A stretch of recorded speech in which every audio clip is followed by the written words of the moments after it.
Hello, everyone, and welcome back to the world's best investing podcast. Today, I'm going to be updating my Rivian thesis. So this means that the majority of you can leave now. I'm kidding, half not, because especially this thesis is very much only for truly contrarian investors. Everyone thinks Rivian is just a lagging car company that's going nowhere, but it's actually emerging into an autonomy platform. So let me show you the numbers. So you can see how Rivian's cash from operations, which is the blue bar chart, has been quite negative for a long time after IPO, especially going into 2022, as the company was investing heavily in bringing the R1 market platform to the market. Sorry.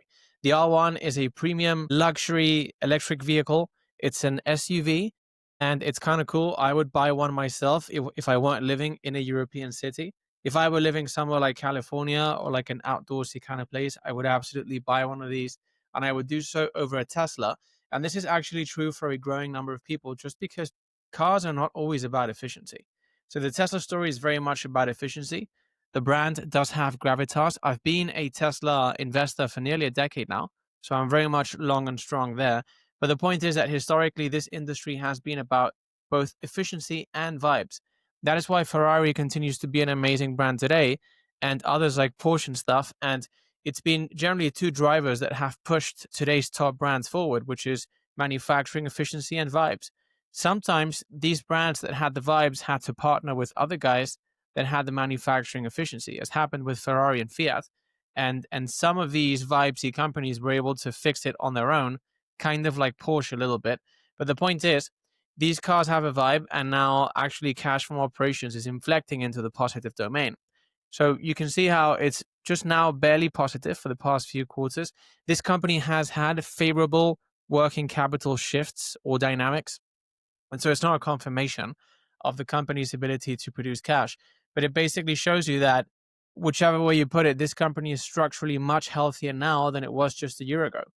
And so the point is that now, as they bring the R2 to the market, which is their new model, which just has a much bigger TAM and much better unit economics, by leveraging the R1 platform, I think they're going to be able to meaningfully enhance their cash flow production ability. Then they have increasingly accretive revenue from software coming online and from IP deals, such as Volkswagen, which now is actually using the Rivian platform to bring new models to the market, such as the recently launched/announced Volkswagen ID1. And so two things are happening here, which is one, as a standalone car company, I think this company is actually doing quite well. And the R2 promises to meaningfully increase operating leverage. And this company is trading at just over 3 times sales.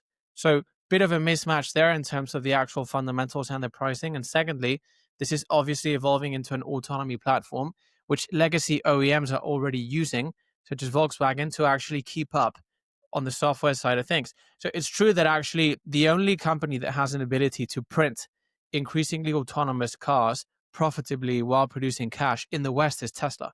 And they're actually reinvesting that cash to drive more autonomy, more scale, more quality. So I'm very much long and strong Tesla. However, it's also true that the only contender to that is Rivian. And so to me, it seems fairly unlikely that one company is going to take the whole market. I'm not a Rivian shareholder. I don't quite have a conviction, so I just continue to study this. But to me, the odds of Rivian becoming a much bigger company in the future, I think they're actually going up quarterly. So some of you may have actually realized that this is basically an instance of what I call the Tesla/AMD algorithm, which is an operational blueprint that's defined as such. This is an excerpt of my Techstock Goldmine course. It's all about increasing manufacturing efficiency, putting out a product/service into the market of increased value. This allows you to acquire more data and more scale, which you can then share back with your customers in the form of lower prices.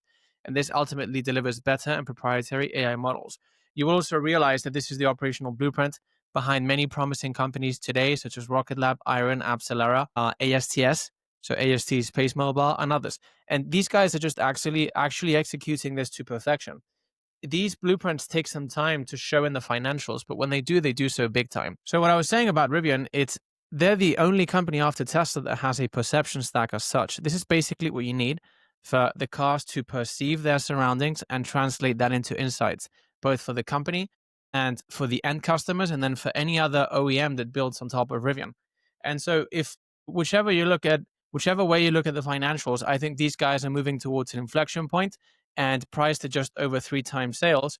I don't think it really makes a lot of sense. The thing that could really kill the thesis is that if Tesla takes the whole market, and I do understand that, I think anyone that's really a Tesla investor and has been so for a while, that's actually the narrative that's going to prevail in their minds. It has been for me until recently, as I've continued studying this company. So one thing RJ was saying, he's the founder and CEO of this company, is that he doesn't believe that actually the private ownership thing is going to revert. So at the moment, slightly more than 95% of cars are privately owned in the US. And the narrative, and this is very true among Tesla shareholders like myself, is that actually, well, everything is going to become a robo taxi. No one's really going to own cars. And then there's going to be one company operating the robo taxi market. He says he doesn't believe that. He says he believes that private ownership is still going to be a thing. It's actually going to be 95% of the whole thing. He believes ride sharing maybe goes up a few percentage points. And I think it's a point of view which is not really prevailing in the market. It's not common, and I actually tend to agree with him. Because, for example, as I make more money, I don't have an increasing desire to ride share.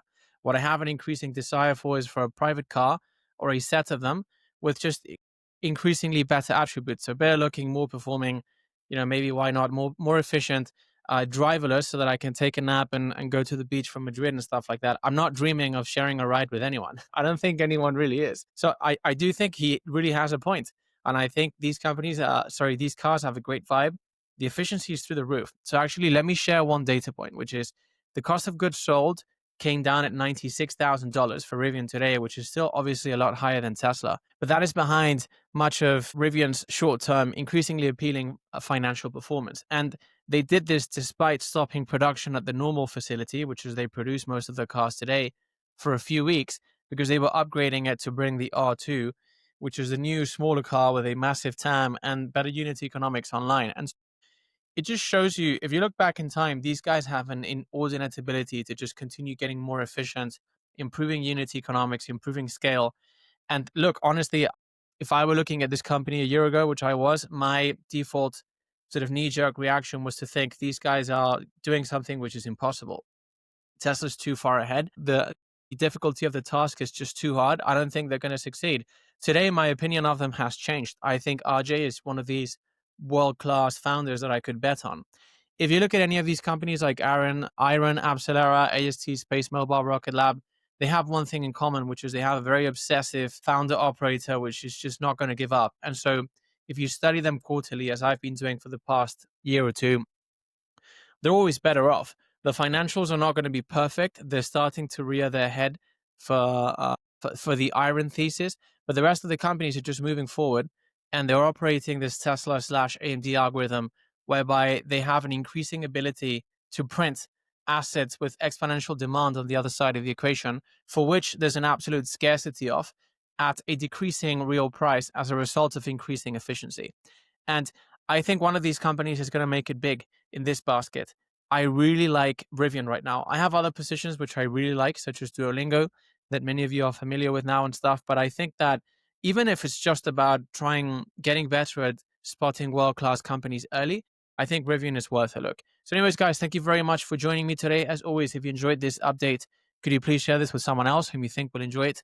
These videos, deep dives, and updates are for free. And so the only way this grows is with your help. So thank you very much in advance. Take care. And until next time.